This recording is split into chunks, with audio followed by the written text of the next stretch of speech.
So it's going to be a busy month for the two Koreas as they get ready for what's expected to be a historic inter-Korean summit on April 27th. And on Wednesday, the two sides are holding working-level talks on protocol, security, and press coverage for the inter-Korean summit. To tell us more about what we can expect up until the April summit, Dr. Bong Young-shik, a researcher at the Yonsei Institute for North Korean Studies, joins us in the studio today. So good to see you. Pleased to be here. All right, so first and foremost, tell us about tomorrow's working-level talks between the two Koreas. Well, the historic summit meeting, which will be third time in history, will be held on 27th. So we do not really afford too much time for preparation. So it is a working level meetings to deal with, as you said, protocol and mostly security, because this is the first time that North Korean leader, will come to South. The previous two summit meetings were held in Pyongyang, so the security issues must be very pressing for the side of North Korean government. So recently what's interesting is that North Korean leader Kim Jong-un's wife, Lee Seol-ju, has been accompanying her husband to a lot of events, including the South Korean performance on Sunday. And there are also questions as to whether First Lady Kim Jong-sook and Lee Seol-ju will be attending the April summit. Well, I cannot rule out the possibility of both of them attending the summit meeting with Chairman Kim Jong-un.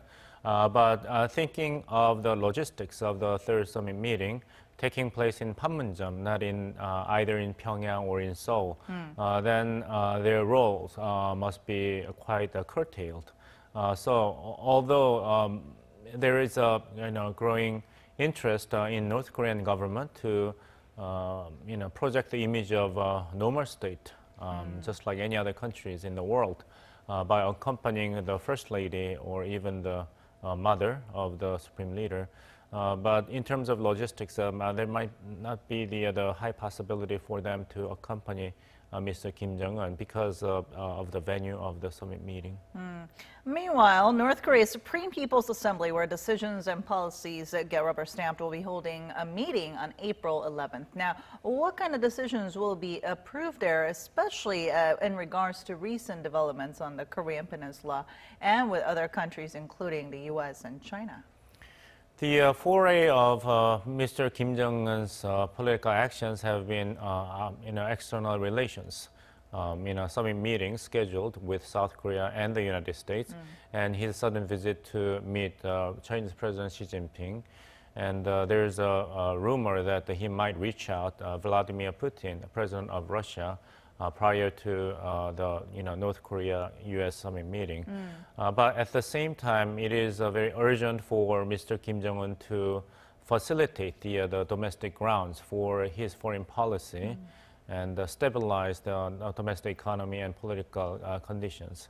So in the Supreme People's Assembly, I believe that the main agenda will be reshuffling of the cabinet members because of the important pillar of the Pyeongjin policy of North Korea, the central policy of North Korea, the simultaneous pursuit of nuclear development and economic development requires improvement of the second leg of the policy, which is economic development, which has been quite delayed because North Korea has exclusive focus on developing nuclear weapons and intercontinental missiles. Right. So I guess the ball is moving from focus on the military policies to economic policies, and the Supreme People's Assembly will be the first political gathering to materialize the more concrete vision of economic development by the Kim Jong-un government.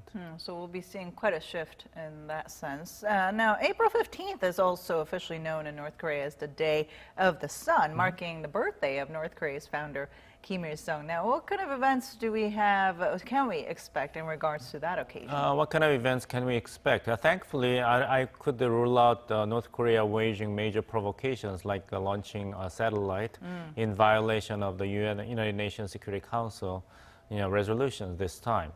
Because it is very important for North Korean leadership to maintain the atmosphere conducive to continuous negotiations and diplomatic dialogue with outside world.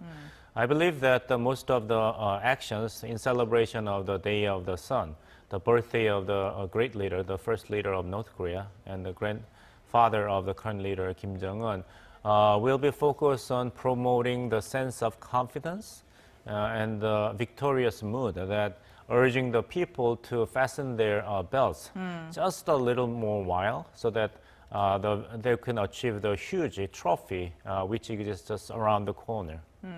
Now, I think it's interesting that Kim Jong-un's recent moves indicate that he has been expanding his scope of diplomacy in many different ways. Right. In fact, what's interesting is that Kim Young-shik, vice chairman of the North's ruling Workers' Party, visited the Reporters Hotel in North Korea and apologized for them being denied entry to the theater where South Koreans performed on Sunday. Now, I think this is a very rare apology. Well, apology must be a very rare commodity for North Koreans, right? Very proud people. The very fact that Chairman Kim Young-chul not only apologized for the inconvenience rendered to the South Korean reporters, but also identify himself as allegedly the main figure behind the sinking of Cheonan battleship in 2010, show that North Korean government is very carefully and thoroughly following what has been going on in South Korea.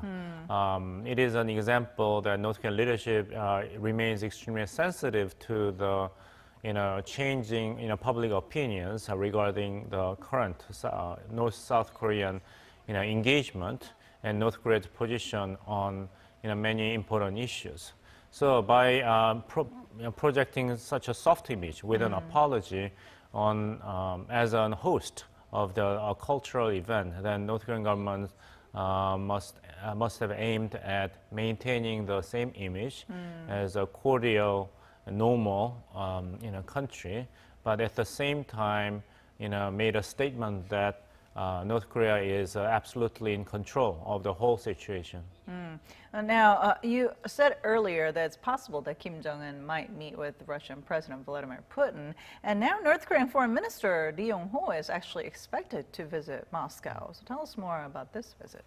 Well, that's quite expected, especially in the aftermath of the sudden visit by Kim Jong-un to meet Chinese President Xi Jinping for 2 days and 3 nights in Beijing, because it is strategically speaking very disadvantageous for Kim Jong-un to have a direct summit meeting with the U.S. President Donald Trump without actually forging kind of a strategic partnership and assurance with China and Russia, because it is expected that Trump administration will be very unilateral and imposing pressure on Kim Jong-un to follow the so-called Libyan model of denuclearization.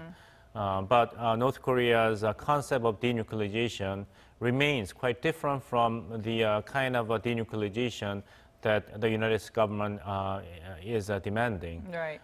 So North Korea definitely needs allies and friends to render support for North Korea's own position in terms of moving together for a so-called phased yet simultaneous denuclearization of the Korean Peninsula. That will be the main topic, I guess, in regards to denuclearization. But shifting our gears a little bit, the two Koreas also agreed to have their athletes march in together for the upcoming Asian Games in Indonesia in August, following a meeting between the sports ministers from both sides on Monday. Tell us how this came about. Well, I mean, it serves the strategic goal of North Korea to maintain, atmosphere of friendship through arts and cultural events as well as the sports. So, the theme of the recent, music performance in Pyongyang was the spring was coming, right? And Chairman Kim Jong-un quipped in the aftermath of the first performance that this is so nice that why doesn't the South Korean government host a similar event in the fall, so that we, under the theme of the fall, is also coming. Okay. So, joint participation in the Asian Games in August is a kind of a part of the whole continuum of improvement on the front of inter-Korean relations. And North Korea also said that it's committed to participating in the 2020 and 2022 Olympics too. Right. This is all nice, but at the same time, we have to keep in mind that improvement of the inter-Korean relations is one thing, but the main goal is how to finalize the denuclearization in a sense that is acceptable not only to North Korea or some countries, but all related parties in Northeast Asia. Right. That's probably why the U.S. President Donald Trump keeps on saying that everything's nice. You know, this is nice. I'm looking forward to meeting But we have to Kim keep Jong-un. our eyes on the ultimate prize. Because he said that he's going to keep the maximum pressure and sanctions on North Korea for denuclearization, right? Now, talking about Trump, actually, Japanese Prime Minister Shinzo Abe announced his plan to visit the United States on April 17th to the 20th to meet with U.S. President Donald Trump to discuss North Korea and other bilateral issues ahead of the U.S.-North Korea summit as well as the Inter-Korea summit. So what can we expect from this Trump-Abe meeting? Well, there's a mounting pressure on the Abe administration of Japan about so-called Japan passing. More correctly, according to U.S. President Donald Trump's own word, there has been skipping Japan. No. So Abe administration wants to register the voice of Japan between the summit meeting between the two Koreas and the summit meeting between Mr. Kim and Mr. Trump, so that Japan's strategic interest will not be ignored. We all know that the main reason why Prime Minister Abe emerged as a national leader who happened to serve the position of Prime Minister not just once but twice is he has maintained very strong stance on the abduction issues with North Korea since early 2000s. So it is reported that the Prime Minister Abe is going to strongly urge U.S. President Donald Trump once again that abduction issue should be part of the settlement of the so-called North Korean crisis on the Korean Peninsula. And if there will be meaningful progress on the front of a denuclearization of North Korea, then Japan would want to have its own summit meeting with Pyongyang so that Japan's economic influence can play an important role to register Japan's strategic interest and influence on North Korea in the future. Something very similar to the diplomatic normalization between Japan and South Korea under Park Chung-hee government in 1965.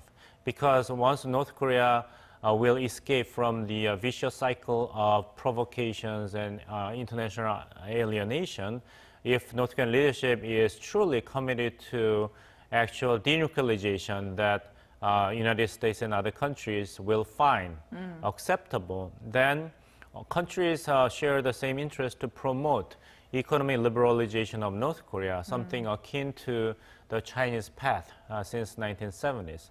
Then Japan's financial influence can play an important role. So Japan is looking for its own window of opportunity to register its own interest and voice. Now, at this point, you mentioned it earlier, though, but the U.S. and North Korea and China obviously differ in ways when it comes to denuclearizing the Korean Peninsula. So what are some of the ways that we could see them kind of narrowing the gap there? Well, if we can easily find the solutions to narrow the gaps, then the North Korean nuclear crisis would have been solved 25 years ago. But the problem has been with us for 25 years, and there's a good reason for it. It's such a multi-layered, complicated, urgent threats to all the related parties.